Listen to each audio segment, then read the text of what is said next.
जब 2017 का विधानसभा चुनाव था, एक एक बच्चे ने भीम आर्मी के, और चाहे उपचुनाव हो लोकसभा का, एक एक बच्चे ने भीम आर्मी के जो है घर से निकलकर खाली पेट जो है, भूखे पेट यहाँ राजनीतिक रूप से जो है बहुजन समाज की एक पार्टी को बल देने का काम किया है नहीं किया है। लेकिन जब हमारे पर मुसीबत आई तो उस पार्टी के नेताओं ने हमें क्या कहा, ये तो आरएसएस के एजेंट है, ये तो कांग्रेस के एजेंट है, ये तो बीजेपी के एजेंट है, इनसे हमारा कोई ताल्लुक नहीं।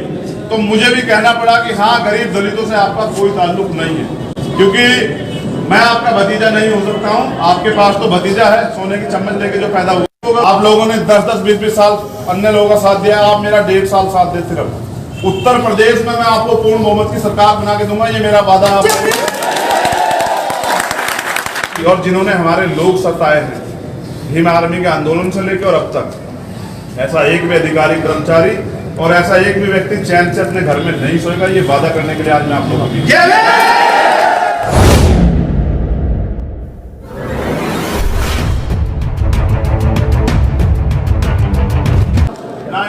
जाति धर्म के नाम पे दलित को, मुसलमान को, पिछड़ों को, आदिवासियों को, महिलाओं को बेइज्जत हम लोग होने देंगे, ना किसी को करने देंगे।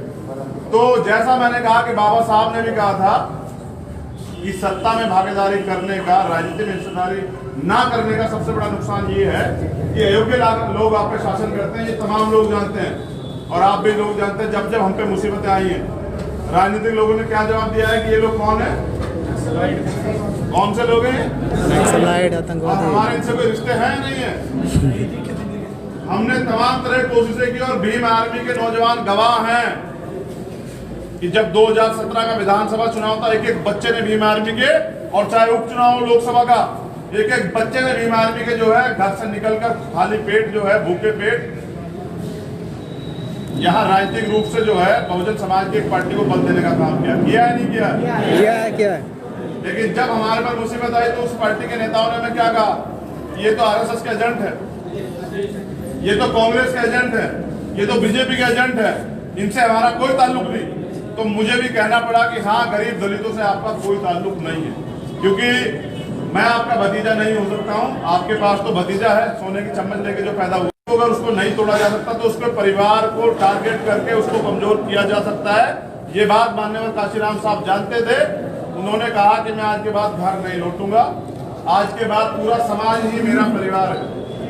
और समाज के काम करने वाले बच्चों को जब ये कहा जाए कि भाई ये तो मैं जानती नहीं कौन है, मेरा तो कोई भतीजा नहीं है, तो मुझे भी ऐसा लगा कि मुझे उनका तो कोई भतीजा नहीं, लेकिन मेरा परिवार बहुत बड़ा है जिनके लिए मुझे काम करना है। समझ रहे? माननीय काशीराम साहब ने ये भी कहा कि मैं कभी कोई अकाउंट नहीं बनाऊंगा। क्या नहीं बनाऊंगा? अकाउंट। मैं कभी कोई संपत्ति नहीं बनाऊंगा। उसके पीछे उनकी मंशा पता क्या थी? ये जो षड्यंत्रकारी लोग हैं आरएसएस के, ये जो कांग्रेस बीजेपी के षड्यंत्रकारी लोग हैं, ये हमारे लोगों को पहले पैसे देते हैं, उनके खातों में डालते हैं, उनको महलों के सपने दिखाते हैं, और जब वो महल बना लेते तो उनके पास CBI, ED, income tax, IB के छापे लगा लगा कर उनको ब्लैकमेल करते हैं। तो काशीराम साहब इस बात को जानते थे कि कल ये मुझे इस पे घेरने का प्रयास करेंगे, तो उन्होंने कहा मैं कभी कोई बैंक अकाउंट नहीं बनाऊंगा, ना मेरे पास पैसा होगा, ना मुझे मेरे ऊपर ये कोई छापा डाल सकते। समझ रहे? ना मैं कोई संपत्ति बनाऊंगा, ना कोई संपत्ति होगी, ना कि संपत्ति की जांच होगी। जबकि काशीराम साहब तो इतने आदर्शवादी थे, वो नेता के साथ, वो रहबर के साथ, वो संत भी थे। उन्होंने कहा कि देखो, मेरे पास बहुजन समाज के लोगों को लिए जगाने के लिए बहुत काम है, मैं किसी की शादी में, मैं किसी की सगाई में, मैं किसी के मरने में नहीं जाऊंगा, क्योंकि मैं उसको कुछ भी नहीं दे सकता हूँ। मैं बहुजन समाज को शासक बनाने के लिए इस देश के गरीब, दलित, पिछड़े, मुसलमान, आदिवासी, महिलाओं को शासक बनाने के लिए संघर्ष करूंगा, और अपने जीवन के अंतिम समय तक वो लोग वो संघर्ष करते रहे। अब मैं पूछना चाहता हूं आपसे, मुझे CBI, IB, income tax, ED का डर तो नहीं दिखाया जा सकता? मुझे जेल, मुकदमों का डर तो नहीं दिखाया जा सकता? तो मेरे ऊपर क्या किया जा सकता है? आरोप लगाया जा सकता है। अगर मैं गलत हूं तो आप में से एक भी व्यक्ति सही नहीं है जिसने समाज के लिए कुर्बानी दी है, झंडा डंडा उठा के लाठी मुकदमे से है और जेल काटी है। आप समझ रहे हैं? मैं ये कहना चाहता हूं, याद रखिएगा मेरी इस बात को। हो सकता है आपसे कभी मुलाकात आगे ना हो, क्योंकि ये आंदोलन का समय है। इस आंदोलन में आज जो मुसीबत आन खड़ी हुई है, वो मुसीबत क्या है? कि किसानों के लिए अध्यादेश लेके आ जाते हैं, वो काले अध्यादेश जिससे किसान पूंजीपतियों का गुलाम हो जाएगा, जैसे अंग्रेजों के समय ईस्ट इंडिया कंपनी के समय में भारत के लोग थे। यहाँ कोरोना के समय में मजदूरों को इतना प्रताड़ित किया गया, उनको वो भूख से प्यास से जाने के साधन से इतने अभावी हुए कि वो मरते मरते वहां तक पहुंचे। समझ रहे हैं? यहाँ नौजवानों से रोजगार के अधिकार छीन ले गए हैं। एक मंत्री जी ये कहते हैं कि हमने कोई ठेका ले रखा रोजगार कर देने का, सरकार किस लिए? यहाँ जो है महिलाएं सुरक्षित नहीं है, यहाँ बहनें सुरक्षित नहीं है। अब उत्तर प्रदेश के तमाम लोग जानते हैं रोज रेप, छेड़खानी और तमाम तरह की जो मानसिक प्रताड़ना जो उत्तर प्रदेश में दी जा रही है। यहाँ मॉब लिंचिंग के नाम पे दलित को, मुसलमान को, पिछड़े को मारा जाता है। यहाँ आदिवासियों की जमीन छीन ली जाती है और हर चीज को सहने की एक सीमा होती है। कब तक आप लोग दूसरों के भरोसे बैठ के और ये सोचते रहे कि वो लोग आपका काम करेंगे? और मुझे ऐसा लगता है कि अगर आपको अपने अधिकारों की सुरक्षा करनी है तो आपको खुद मैदान में आना पड़ेगा, और अगर आप खुद मैदान में नहीं आएंगे तो फिर आपके अंदर की बुद्धि का कोई फायदा नहीं। समझ रहे हैं? तो हमें अपनी मूवमेंट को आगे बढ़ाना है। आप मैं गारंटी देता हूं कि आप में ऊपर कोई EB, ID, CBI, income tax का छापा नहीं होगा, लेकिन हाँ आपको तमाम तरह से आरोप लगा लगा के कमजोर करने का प्रयास किया जाएगा। आप लोग सिर्फ, मैंने अध्यक्ष जी को भी कहा और आप सबको कह रहा हूं पूरे दावे से, आप लोगों ने 10-10, 20-20 साल अन्य लोगों का साथ दिया, आप मेरा 1.5 साल साथ दे। सिर्फ उत्तर प्रदेश में मैं आपको पूर्ण बहुमत की सरकार बना के दूंगा, ये मेरा वादा है। बनाना और सरकार चलाना, सरकार अगर बन भी जाएगी तो चलाने के लिए भी योग्य व्यक्ति चाहिए, और वो लोग चाहिए जिनके दिलों में दर्द हो। समझ रहे हैं? आज तो SC/ST आयोग तो है, लेकिन SC/ST आयोग के जितने मेंबर है तमाम वो अपर कास्ट के लोग बिठा रखे हैं। जो लोग हम पे अत्याचार करते हैं वो हमारे आयोग में बैठ के सुनवाई कर लेंगे? आपको समझना पड़ेगा, सारे अधिकारी IPS यहाँ से लेके सहारनपुर से लेके और पूरे उत्तर प्रदेश में 1, 2, 4 को छोड़ के जितने भी जिले हैं, क्या तो ठाकुर है या पंडित जी है? क्या दलितों में इतनी क्षमता नहीं है? ये जो तरह तरह से लेटरल एंट्री कर रहे हैं, डायरेक्ट जो है प्रमुख सचिव, कमिश्नर बना रहे हैं, जब ये लोग सत्ता में बैठे होंगे तो आपकी सरकार भी होगी, आपको काम करने नहीं देंगे। तो हमें इस देश के सिस्टम पे कब्जा करना है, और कब्जा कैसा कि हमें अब डॉक्टर बनना है, और जो गंभीर बीमारियां इस देश को लगा दी गई क्योंकि ये देश हमारा है, उनका इलाज करना। आज से हम लोग इस देश में डॉक्टर हैं और आज से हम इस देश में लगी सारी गंभीर बीमारियों का इलाज करेंगे। चाहे वो जातिवाद हो, चाहे वो पूंजीवाद हो, चाहे वो सांप्रदायिकता हो, चाहे वो सामाजिक भेदभाव हो, और चाहे वो बेरोजगारी की समस्या हो, चाहे वो किसानों की समस्या हो, सारी समस्याओं का इलाज करने के लिए हमें उस हर फील्ड का डॉक्टर बनना पड़ेगा। क्योंकि हम बाबा साहब डॉक्टर भीमराव अम्बेडकर के बच्चे हैं, उनके वंशज हैं, तो क्या हम लोग इलाज करना नहीं जानते हैं? एक गरीब का बच्चा जब उठ के एक गांव से और दिल्ली और दुनिया में अपनी पहचान बनाता है आपकी बदौलत, तो दुनिया की पेट में दर्द हो जाता है। और दुनिया प्रयास करते किस तरह से इसके रास्ते को रोक ले, क्या आरोप लगाएं, क्या बातें बनाएं, क्या इसके ऊपर इल्जाम लगाएं, जिससे कि हम लोग ये साबित कर दें कि गलत है। तो मैं ये भी जानता हूं कि सत्य को रोका जा सकता है, सत्य को छिपाया नहीं जा सकता।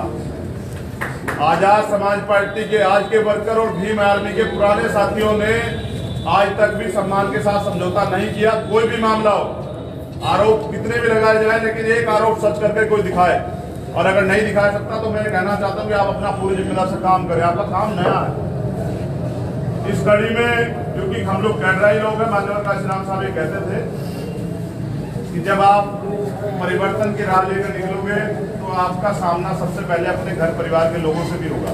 वो आपका विरोध करेंगे, वो आप पे आरोप लगाएंगे, वो आपको बेवकूफ बताएंगे, लेकिन परिवर्तन इतना आसान चीज नहीं है। अगर इतनी आसान होती तो कोई कर लेता।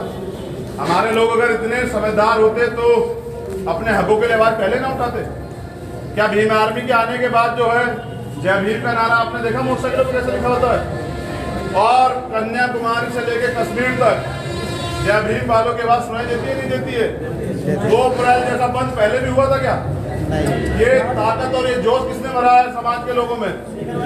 ये भीम आर्मी के लोगों ने भरा। कोई अकेला व्यक्ति लीड नहीं। ये शायरी पढ़ रहे थे, मैं बाबूजी को नमन करता हूँ, धन्यवाद देता हूँ और उनको सादर जो है जय भीम करता हूँ। मैं आपको पूर्ण विश्वास दिलाता हूँ, यहाँ जो हॉल में लोग बैठे हुए हैं कि हम लोग अपनी जान का, अपने खून का खतरा इस समाज के नाम समर्पित कर देंगे, लेकिन इस देश में आरएसएस और मनुवाद का जो एजेंडा है, मनुस्मृति को लागू नहीं होने देंगे। भारतीय संविधान की सुरक्षा करेंगे और बहुजन समाज में जो बाबा साहब अम्बेडकर और माननीय साहब काशीराम मान्य दीना माना वाल्मीकि जी का जो सपना था कि बहुजन समाज शासक बने, दिल्ली की गद्दी बैठे, तो जब तक वो पूरा नहीं होता हम लोग चैन की सांस नहीं लेंगे, चैन से नहीं बैठेंगे। इस प्रतिज्ञा के साथ, इस संकल्प के साथ आज मैं अपनी जन्मभूमि कर्म भूमि से आपसे वादा करता हूं कि मुझे आप लोग 1.5 साल पूर्ण ईमानदारी से मेहनत कराएं। आप खूब आरोप लगाए, लोग आप कहेंगे कोई बात नहीं, आप आरोप लगाते रहे, हम लोग साबित करेंगे हम लोग क्या। मैं आपको 2022 में सत्ता में दाखिल कराऊंगा और मैं बताऊंगा कि सत्ता किसे कहते हैं, और फिर मैं बताऊंगा आप लोगों के सहयोग से कि कौन हमारे लोगों को की लाशों को भी जो है जो जलने नहीं देते, हमारे लोगों के मुंह पे मूछे नहीं रख देते, मॉब लिंचिंग के नाम पे देश प्रदेश में मुसलमानों को मारते हैं, धर्म के नाम पे, मंदिरों के नाम पे जो है दलितों को मारते हैं, बहनों का अपमान करते हैं। ऐसा एक भी व्यक्ति, और जिन्होंने हमारे लोग सताए हैं भीम आर्मी के आंदोलन से लेकर और अब तक, ऐसा एक भी अधिकारी कर्मचारी और ऐसा एक भी व्यक्ति चैन से अपने घर में नहीं सोएगा। ये वादा करने के लिए आज मैं आप लोगों की, आपने मेरी सफलता देखी, आप मेरे संघर्ष के साथी, लेकिन बहुत लोगों ने मेरी पीठ नहीं देखी है, जिसमें खूब जख्म, वो जख्म आपकी उम्मीदों के, आपके संघर्ष के सामने जीरो। मैं आपसे ये उम्मीद और विश्वास चाहता हूं कि आप ईमानदारी से लड़ाई में आजाद समाज पार्टी के नवनियुक्त जिलाध्यक्ष का और यहाँ की जो टीम पूरी निर्वाचित की जाएगी उसका सहयोग करेंगे और उन्हें मदद कराएंगे, और इस जिला पंचायत में ही बूथ तक अपने संगठन को इतना मजबूत करेंगे और जिला पंचायत के रिजल्ट्स को देकर ये बता देंगे कि सहारनपुर का जो बीज है, सहारनपुर का जो खून है, वो दुनिया में पहचाना जाता है, उसका अपनी एक पहचान है, उसके जोश जुनून को पूरी दुनिया सलाम करती है। हमारी हिम्मत और ताकत तो आप सब लोग हैं, क्योंकि हमारे पीछे और कुछ नहीं और हम पे खोने को भी कुछ नहीं, समझ रहे हैं। लेकिन मैं ये नहीं चाहता कि मैं उस कर्ज को लेके मरूं जो मैं बाबा साहब के त्याग बलिदान समर्पण के बाद अपने ऊपर महसूस करता हूं, जो मैं मान्यवर काशीराम साहब के त्याग बलिदान समर्पण के बाद अपने ऊपर महसूस करता हूं, और जो आप सब लोगों के संघर्ष, परेशानियां जो आप लोगों ने झेली उसके बाद अपने ऊपर महसूस करता हूं, तो मैं मेरी जिम्मेदारी बनती है कि मैं इस लड़ाई को मजबूत लड़ूं। अब आप दोनों हाथ उठा के बताना मुझे कि क्या इस लड़ाई में आप लोग मेरा सहयोग करेंगे? सहयोग जय भीम। एक चीज याद रखिए, सत्ता की कुंजी अपने अगर हाथ में लेंगे तो उसका सबसे बड़ा फायदा ये होगा कि जितनी भी तमाम तरह की बीमारियां समाज को लगी हुई है, इस प्रदेश को लगी हुई, आप उनसे तो मुक्ति दिला ही सकते हैं, लेकिन अपने लोगों को रोजगार भी दे सकते हैं, अपने लोगों को सामाजिक, राजनीतिक, आर्थिक रूप से आगे भी बढ़ा सकते हैं और इस प्रदेश को खुशहाल प्रदेश भी बना सकते हैं। अभी तक यहाँ राजनीति ऐसी है कि एक आदमी विधायक बनता, बड़े गौर से सुनना, तमाम पूरे नौजवान लोग बैठे हैं, एक व्यक्ति विधायक बनता है, वो 5 साल की योजना के बाद करोड़पति, अरबपति, खरबपति हो जाता है, पता नहीं कौन सा बिजनेस करता है, हमारी समझ में तो नहीं आता। घर से बाहर नहीं निकलता है, कोई मेहनत मजदूरी नहीं करता है, कोई संघर्ष नहीं करता है, जिन लोगों की वोट लेता है उनको मना करवा देता है कि वो नेताजी यहाँ नहीं है, एसी के कमरे से बाहर नहीं निकलता है, और उसकी जो आमदनी है वो 50-100 गुना बढ़ जाती है। ये जो धन बल की राजनीति है, इसको जन बल की राजनीति से खत्म करने की जिम्मेदारी हमारी है, क्योंकि धन बल की राजनीति से अगर पैसा देकर, टिकट लेकर अगर राजनीति की जाएगी तो जो व्यक्ति पैसा देकर, टिकट लेकर, पैसा खर्च करके विधायक बनेगा, वो आप लोगों के काम किसी भी हालत में नहीं करेगा। आप लोग बेहतर इस बात को जानते हैं, समझ रहे हैं। जिस तरह से देश में आरक्षण को खत्म किया जा रहा है, क्या सरकार डिपार्टमेंट खत्म हो जाएगा, आरक्षण बचेगा? अगर आरक्षण नहीं बचेगा तो क्या कोई तुम्हें प्रधान बना देगा? क्या कोई तुम्हें, ये जो वहां बैठे हैं हमारे 131 MP, उनका तो जमीर मर गया, क्या हमारे लोगों का भी जमीर मर गया? क्या इस देश में मजबूत बहुजन समाज के लोगों का जमीर जो है इतना कमजोर हो गया कि वो सत्ता में स्थापित नहीं हो सकते? कोई ऐसा काम है दुनिया में जिसको नहीं किया जा सकता है? कोई ऐसी चीज है जिसको नहीं पाया जा सकता है?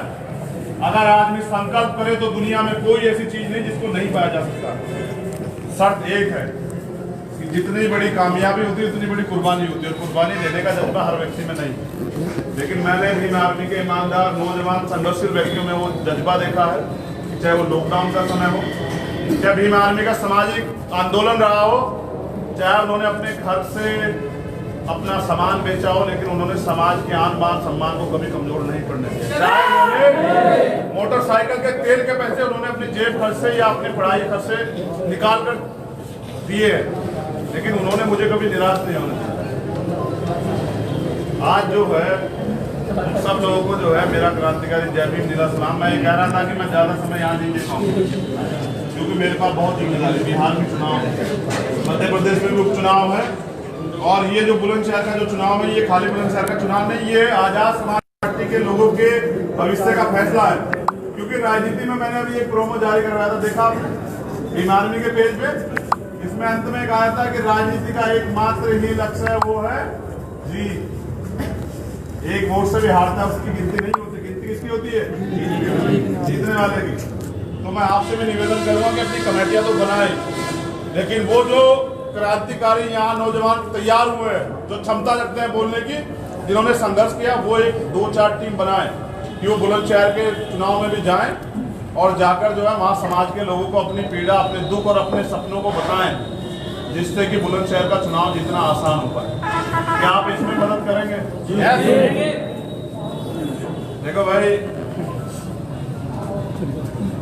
कठिन लड़ाई, और उनके पास मीडिया भी है, माफिया भी है, मनी भी है, जुडिशरी की सत्ता की ताकत भी उनके पास है, और मेरी ताकत जो है आप तमाम लोग। अब ये देखा जाएगा कि हाँ ईमानदार लोग जीतेंगे, मेहनती संघर्षशील वफादार लोग जीतेंगे, या फिर से गद्दार सत्ता पे कब्जा करेंगे, ये आप लोग